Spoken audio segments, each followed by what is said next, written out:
once again, after getting lost for a few hours, I came down the hill and ran out of gas. Yeah, just where there was absolutely no sign of a living being around. And I had filled up my tank at the village and never come across a gas station in 200 miles again. Maybe it's time for me to fill up some container on my next trip. Then I'm thinking I'm going to sit for hours and die in boredom with no radio or internet. My battery would pump up my DVD, AC, and I would save energy by minimizing my use with 99 degrees. I wasn't feeling too thrilled. But within 10 minutes, a man with long black hair and open sandal driving a pickup truck stopped and offered to go fill up my reservoir out of his own pocket. Did I mention his own money? The guy came back and filled me up and left with a friendly smile and kind wave goodbye. I was stunned. How out of nowhere this guy came and saved me. There is a God and there is a reason to keep faith in humanity. Yes, sure, I'm using him as a symbol of kindness because the long hair and sandal reminded me of Jesus, and it did feel like on that specific day Jesus was looking up for me. Nevada camping 2012. Have you ever wandered in a wild, seeking, thrilling nature experience? Then if you ever want one, you should definitely have Nevada. A 4-star thumb up first. You'll need to know how to navigate broken dirt road. And next, not be afraid of the large tempest of sandstorm. Nevada is a desert. Don't forget it. You overheat of dryness during the day with no humidity, and you freeze at night. So be prepared. Prepare. Think water gallons, big blankets, check. And if you can, a moderator for charging your batteries. Once you enter the campsite, you are in the middle of the desert, left with wild animals such as coyotes, sandwolf, drunk teens, party peoples, and a few solo like me. But you are around 50 miles away from the nearest city or any store. I live on ramen noodles with cold water at times. Cereal, chips, bologna sandwich, and sausage was all I could afford. And it gets old. My car would get so dirty, I would basically treat like a studio apartment with my fan and DVD player. My reading time and thinking time. I had a tiny tent I would set up. They had a bathroom, but that's it. It was fun, hearing people singing and talking around a fire, but I'll get so cold at night. I'll end up in my car, and with the heat and sunlight, you'll be up at 7 a.m. to the latest. But at least jumping in rivers always felt great. But if only I had a proper shower, it would have helped. I still find ways to wash up at rest stop and regular campsite. But it was too pricey. I would pass. I remember calling the local health direction to line, and they would always get me back where I needed to go. It takes almost 2 hours to get through the pavement, and there also were police surveillance and people getting arrested because of this isolation of the campground. I loved this experience. It was fun alone, and you come across a few houses with cactus flourishing, the entire property or some ranch with a few horses. The wind does blow very fast, as much as 40 miles per hour. It's pretty impressive, seeing everything flowing. I lived in Vegas for 6 months. I saw it everywhere. Night, it took me 2 weeks to get adapted to it. This ends. Chapter 3. My Wilma Hurricane in Fort Lauderdale. In Fort Lauderdale Story 2005. Chapter 3. My Wilma Hurricane in Fort Lauderdale Story 2005.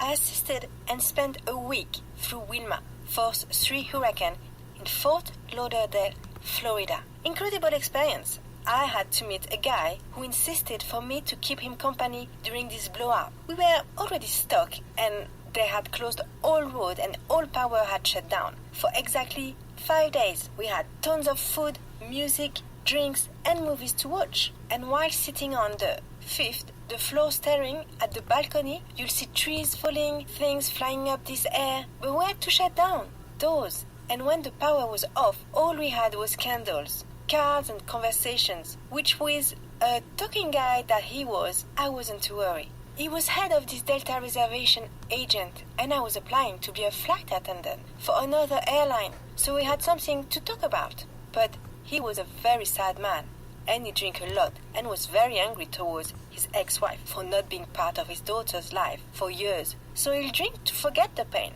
and go over the same story over and over. But once in a while, he was fun, and we laughed all night. He was a gentleman. He didn't try anything and was so polite. After the hurricane night, we came out and saw the damage, the news crew, and all the destroyed mobile home park. They were ruined completely. A shop had Firestone pizza and a 2-hour line. Everyone was hanging out outside and talking with others. This was a disaster, but it had brought people to become one for a week. You see people helping others, sharing food and being very supportive in those rare times in life. You'll see that. Some cars were seriously broken.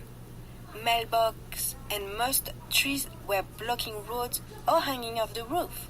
It was weird not to hear radio or TV for that long and having to occupy yourself by the company of others without technology was the best part, because at this end you'll get the best times. And I cherish that memory for years. I remember someone threw Jimmy a cigarette from their balcony. When the power came back, it took them another 3 weeks to clean up the city and community. My spot wasn't the hardest hit, but a mile down some people had been injured and some died also. I feel for those families, but I'm glad we were here to help. By the way, the year of the cyclone 2005, so I was 25. My story, ADHD. Obsessed, spoiled brat, rich ex. I'm going to be brief on this. It's dated from my 23 years of age.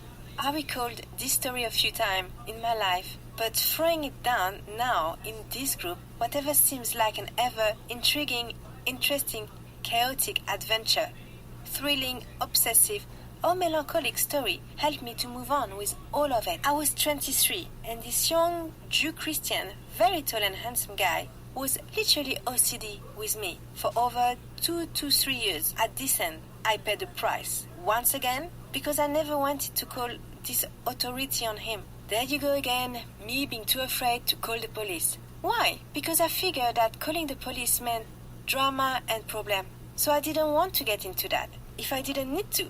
And just like a prior abusive relationship, I ended up being burned. The thing is, I wasn't even dating him. After a short 3 weeks, but he never took no for an answer and find every single way possible to enter my life. With his money, gift, privacy invasion, and his constant following of my every move. Sadly, I was his first girlfriend, and he was brought up by parents who sent their kids to private school, internship, campus, all year so they didn't have to deal with them, and especially him. He was medicated by his cosmetic surgeon dad, who was now giving boat tour and working out of his home office, overviewing the sea. He had given him ADHD, many various home prescriptions made since he was 5. He looked sicker than he should have been looking if he moderately medicated with a following up doctor, but he also had another combined Prozac and thing for something else that caused problem with side effect, problematic, and has caused him to be very alone and different than other. He would pay off young guys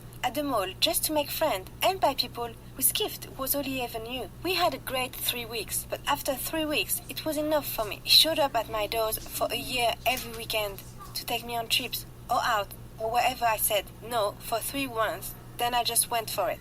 But he was too overly obsessed. He started to log on all my account on internet, then had satellite, GPS, MapQuest, our family home value, and information details, and checked out the value of it. He would call my sisters and ask if they knew how to find me, and I was moving on, but he wouldn't. Letters in the mail, boxes of food at my doors, and 100 texts per day, including a few voicemail. I imagined it would eventually slow down, as long as I ignored him, but didn't work. 100 texts a day for picking up years. Once I had to fake my departure to a cruising job, and had my family in a lie, so he'll believe it. We said I was leaving for 8 months at first. I had a break since he lived in Melbourne, Florida, at this university campus. But when he vacations, he'll go to his parents in their $1 million mansion right on the water with 2 pools, 2 hot tubs, marble floor and stair, everywhere, outdoor kitchen and barbecue, both on their porch. It was huge. Just climbing the step to the front door would take you around 4 minutes. To describe it better, I would say it was like a mansion on the water. Anyway, he tricked me by sending a gift, including a phone card. He waited for me to use it to call the company to find out where the call originated. And that's how he figures out. And was searching for me. I had moved, but a week later he found me. I was dating other people. So he decided to be friends and started to change. His look to the guys I was dating. One was bald, so he shaved his other play guitar, so he bought one. Some days he'll cry for hours and talk about ending his life. I would talk to him, but I wasn't sure what to do. I wrote a letter to his parents and his process to stay away, but he couldn't help it. Conclusion? He ended up giving up after 2 years. But then when it happens, I fell in love with him. Maybe it's a reciprocal love who only manifests after the person stops stalking you. I'm not sure, but I was so used to having him stalking me that when it stopped, I actually missed him. Very weird outcome. I can't explain any better. And tried to reconnect for a year, but it was too late.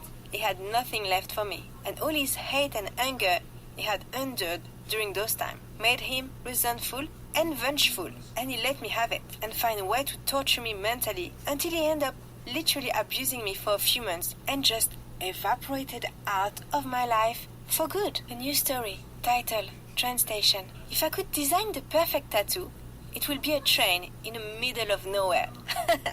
When I was a teenager, taking the train meant leaving the village and going to the city.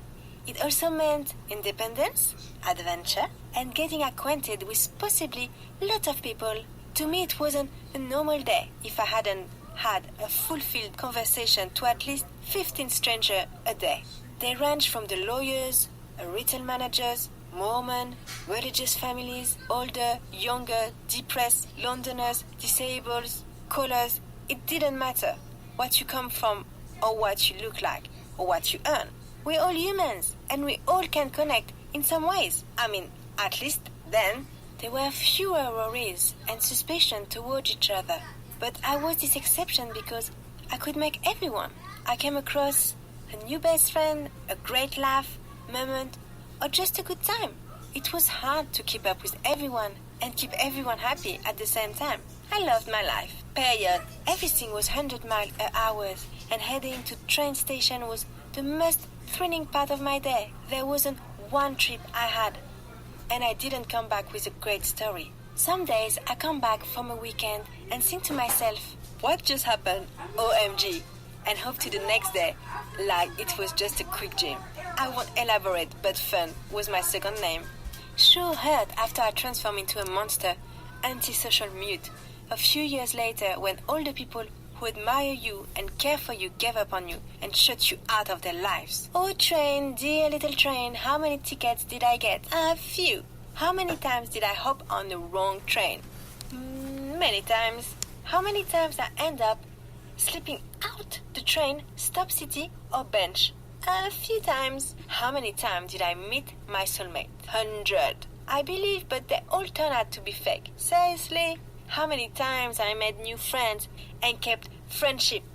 A bunch of times. Sleeping soundly while streaming by the window. Reading and thinking while listening to the sound of the rails. Waiting and hiking while missing the last train or stop. Buying and eating up the best of each little train, station shop, dreaming in the daylight of a new destination. Exploring each unique rural cities, village, farms, agricultural lands, trails, forests nearby. I spent so many hours sitting and waiting for my train, so when tomorrow comes, I'll be long gone. Chapter 4. New story. Tunisia, 1997. 3 weeks touring Tunisia was a dream, but mans, they think white women are attracted like a magnet, very unsafe to step away from your group, or you'll end up kidnapped and probably never find again, living the life of women there. I would be surrounded by public swimming pool, ocean, market, restaurant as well. As my girlfriends, we felt so trapped, sometimes even under pressure to buy or to talk to them, that some campers didn't want to leave the hotel. But we never spent more than 3 days in each hotel anyways, and spent hours on bus. The visits were glorious. The water was astonishing.